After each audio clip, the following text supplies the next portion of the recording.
Mr. President. I thought it was an amazing meeting. He's a great leader of a very powerful, very strong country, China. And what can I say? We have, it was an outstanding group of decisions, I think, that was made. A lot of decisions were made. There wasn't too much left out there. And we've come to conclusion on many very important points, and we'll be handing that to you in a little while. We're having, because there was a lot of different things, many of them very important. We're in agreement on so many elements, large amounts, tremendous amounts of the soybeans and other farm products are going to be purchased immediately, starting immediately. If you notice, President Xi authorized yesterday for China to start, did you know that, right? China to start buying in very large quantities of soybeans and other things, which I appreciated. That was a very nice gesture. And many other things like that. On fentanyl, we agreed that he was going to work very hard to stop the flow.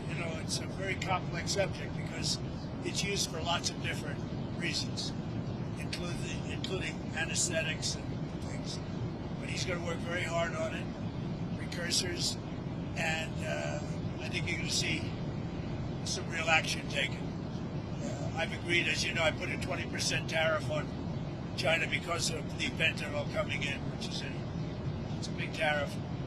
And based on his statements today, I reduced it by 10%, so it's 10% instead of 20%, effective immediately. I believe he's going to work very hard to stop the death that's coming in. But again, it's complex because of what fentanyl is, what the precursors do.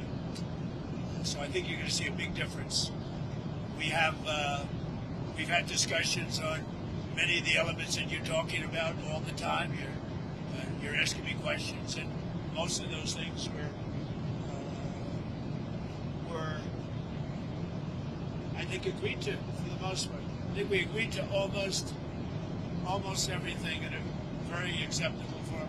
I wouldn't say everything was discussed because there were things that probably, in retrospect, we could have discussed that we didn't, for some reason, didn't come up. But if you have any questions, let me know. Go ahead. What about chips, sir? Did he agree? Did you agree to sell any more down chips? We did discuss chips, and they're going to be talking to NVIDIA and others about taking chips. Look, we make great chips. NVIDIA is the leader. And I'll be speaking to Jensen from NVIDIA, but they're going to be discussing that with NVIDIA to see whether or not they can do. I said that's really between you and NVIDIA, but we're sort of the arbitrator or the referee. It's a little rough up here. The skies are a little rough. And just to clarify, sir, that is the downgraded Blackwell chips. You would authorize those to be exported? No, not the Blackwell. We're not talking about the Blackwell. That just came out yesterday. But a lot of chips, a lot of the chips, and that's good for us. How soon do you think you'd be able to sign an actual? Please, come on. You know what you do? Yeah, come on. Let me stand right over here. Yeah, hey everybody, thanks. Let me just make a point on the chips. As the president was saying, there's so many chips we already sent to China, a lot of advanced chips, etc. And as he said, NVIDIA will talk to China and see what's possible. The Blackwell chips, of course, weren't discussed. We focused on export controls of China on rare earths, and they're going to keep those flowing, which is quite important. What are the major stumbling blocks that are left now to work through, and how soon do you think you could sign a trade deal with China? Well, I think pretty soon. We have not too many major stumbling blocks. We have a deal. Now, every year we'll renegotiate the deal, but I think the deal will go on for a long time, long beyond the year. We'll negotiate at the end of the year, but all of the rare earth has been settled, and that's for the world. I mean, worldwide. This, I guess you could really say this was a worldwide situation, not just the U.S. situation. So we continue to produce the rare earths and buy the rare earths and everything else, when you see from other countries. But China is that whole situation, that roadblock is gone now. There's no roadblock at all on rare earth. That will hopefully disappear from our vocabulary for a little while. So And is that a 1-year pause on the policy they announced? It's a 1-year agreement, and we'll extend it after a year. And what will like we do. It's a 1-year deal that will, I think, be very routinely extended as time goes by. To what will be your new totally tariff- clear, they're not going to impose the rare earth controls that they proposed. President Trump and President Xi came to an understanding on that point. What will your new tariff rate on China's goods be once you It's the sign a same, deal? other than what the tariffs remain exactly the same. 55%. It's about, it was 57, now it's 47. And how long? Because we reduced it by the fentanyl, because I believe they are really taking strong action. We've already seen the action on fentanyl, and they're taking very strong action. So we reduced to 10%. So that November date is gone when it was going to go up again. Yeah. Okay. That's right. So That's all. on fentanyl, they've agreed there are a variety of precursors. You may recall that actual fentanyl was scheduled by China in the president's first term successfully. There's certain precursors. Will they take whatever actions they need to control that? If they can control rare earths, we know they can control the precursors. And President Xi, I think, was very strong in saying he was going to enforce those laws internally. And of course, we'll watch that. And we'll He's work going to with be them. very strong in enforcing the fentanyl, everything having to do with fentanyl and regulations internally, including taking very strong measures against those that don't obey. And a variety of other tariffs still remain. Section 301 tariffs from the original, a variety of Section 232 tariffs. Some of these tariffs are, as the president mentioned, around 40%. For some individual products, it may go up to 100%, but as a general matter, it's about 45, 47%. So, sir, it sounds like you might be going to China then after the successful Yeah, meeting. that's another thing we agreed. I'll be going to China in April, and he'll be coming here sometime after that, whether it's in Florida, Palm Beach, or Washington, D.C. Did you read anything on the shipping fees, the 301 shipping investigation? Well, that's been So we're going to postpone that while we negotiate with them about that issue. We're trying to rebuild shipbuilding. The Cranes just agreed to invest $150 billion in shipbuilding, so we think we have a good path forward. but that's no longer an issue. Did the war in Ukraine or Taiwan come up? We discussed that, and we discussed basically these are rough winds in Asia. I must tell you, this is a rough flight. We could have waited an hour, maybe. This is a little tough. These are tough conditions for interviews. You know, they're going to be watching Trump. They're going to say he didn't look too good. He's got the shakes. I don't have the shakes, but people are going to think I do. You're pretty solid. So Ukraine, it came up. Yeah, it did come up. Ukraine came up very strongly. We talked about it for a long time, and we're both going to work together to see if we can get something done. We agree that the sides are, locked in and fighting, and sometimes you have to let them fight, I guess. Crazy. But he's going to help us, and we're going to work together on Ukraine. There's not a lot more we can do. He's been buying oil from Russia for a long time. It takes care of a big part of China.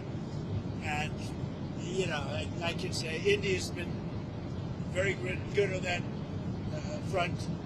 But we didn't really discuss the oil. We discussed working together to see if we could get that war finished. It doesn't affect China. It doesn't affect us. And I'd like to see it done on the basis. I don't like to see 6, 7, 8,000 young people, mostly young people, for the most part soldiers, be killed. It's not costing us anything. In fact, we make money, and I don't even want to talk about making money. I don't care about making money in that case. But, we send weapons to NATO.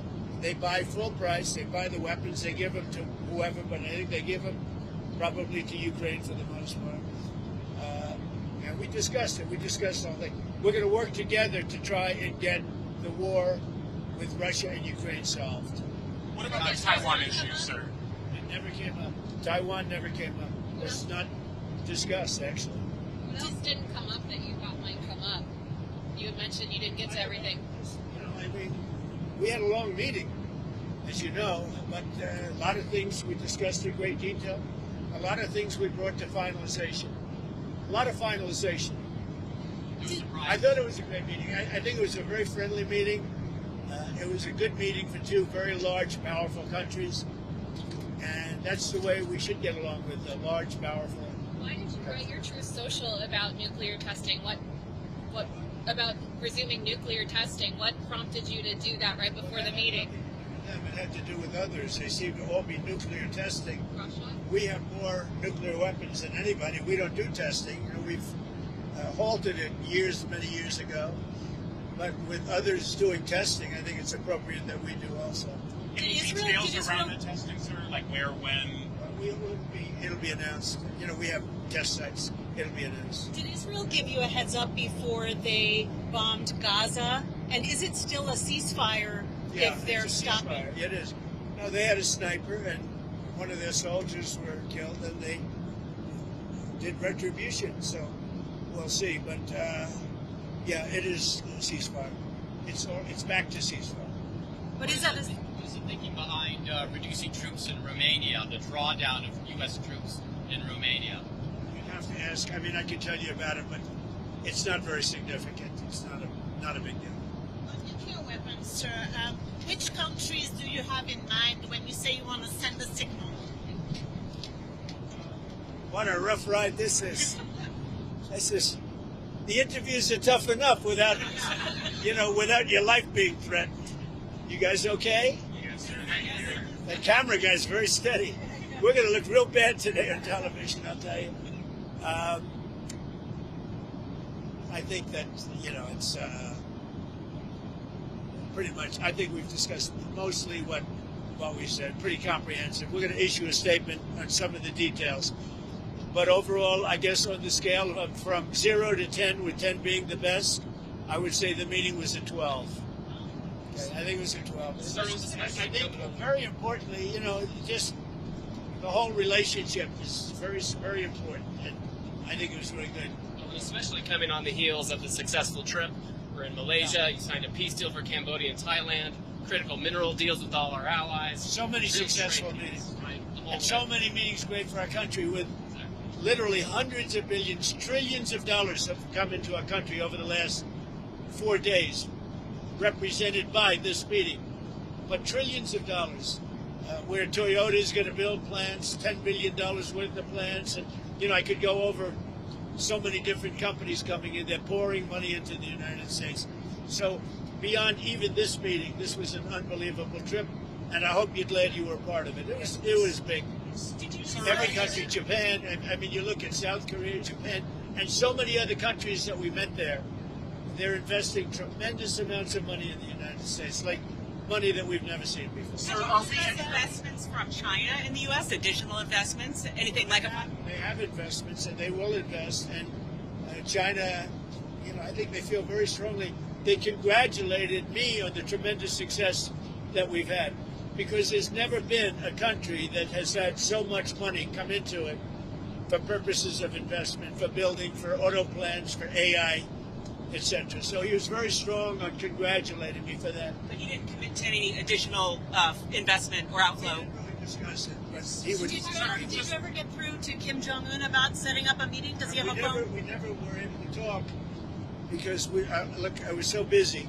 And really, this is why we came. I think it would have been maybe disrespectful to the importance of this meeting if we did that. So I'd come back with respect to Kim Jong-un. I'd come back if it was. What do you want to talk about with him? I had a great relationship with Kim Jong-un. I think if I didn't get elected, you would have had.